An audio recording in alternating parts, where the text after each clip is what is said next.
What would you do if someone tried to scam a store right in front of you? In the heart of a busy mall, HOA stormed into Bella Boutique, her voice slicing through the hum of shoppers like a siren. Hoa's performance was Oscar-worthy. She waved the tank top a sleek, black number with thin straps like a flag of injustice. Sarah wasn't buying it. She excused herself and slipped into the back room, leaving HOA fuming at the counter.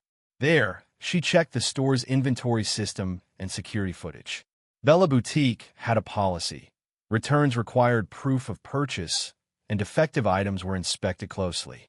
The tank top's tag matched a batch sold 3 months ago, but Hoa's name wasn't in the system.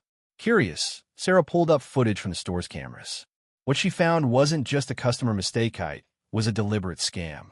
The footage showed HOA wearing the exact tank top in the store 2 weeks earlier, strutting through aisles, the garment clinging to her frame.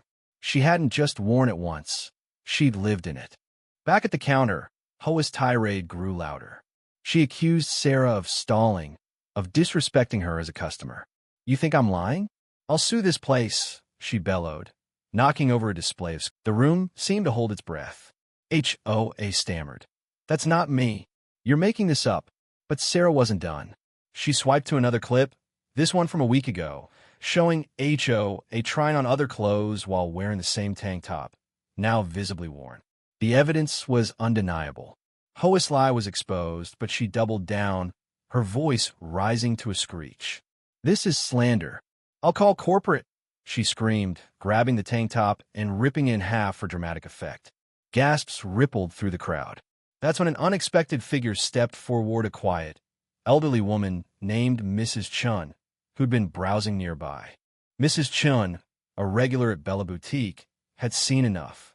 She adjusted her glasses and spoke with a steady, no-nonsense tone.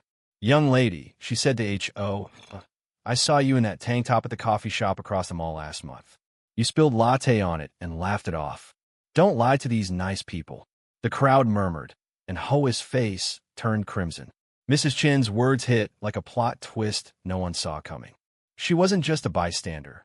She was a witness, and her calm authority shifted the room's energy.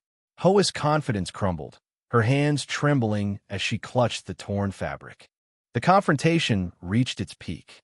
Sarah, now backed by Mrs. Chin's testimony and the video evidence, laid out the facts. "You wore this tank top for weeks, damaged it yourself, and now you're trying to scam us for a refund. That's not how we do things here."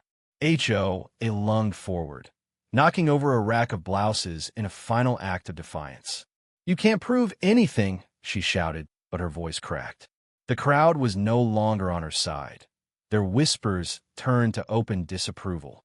Mia, the young cashier, found her courage and spoke up. "Ma'am, you need to leave, or we'll call security." The threat was quiet but firm. Hoa's empire of lies collapsed.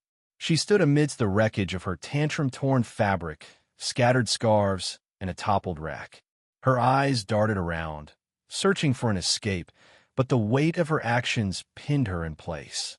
Sarah offered her a choice: leave quietly or face security and potential charges for vandalism. Hoa's bravado vanished. She muttered something incoherent, dropped the shredded tank top, and stormed out, shoving past customers who stared in disbelief. The door slammed behind her, leaving a heavy silence in the store. As the staff began cleaning up, Sarah addressed the onlookers. "Thank you for your patience," she said, her voice warm but firm. "We work hard to be fair, and we appreciate your support." Mrs. Chin nodded approvingly, and Mia, still shaken, managed a smile. The crowd dispersed, some praising Sarah's handling of the situation, others sharing the story on social media. Bella Boutique became a local legend that day, not just for its clothes, but for its stand against dishonesty. HOA, meanwhile, was left to face the consequences of her actions, a public humiliation that would follow her like a shadow. The story of Hoa's failed scams spread through the mall and beyond, a cautionary tale about truth and accountability. Sarah and her team returned to their work, stronger for it, while Mrs. Chun became an unsung hero, her quiet observation turning the tide. The incident reminded everyone that integrity matters, and lies, no matter how loud, can't outrun the truth. What do you think? Where do we draw the line between standing up for ourselves and crossing into deceit?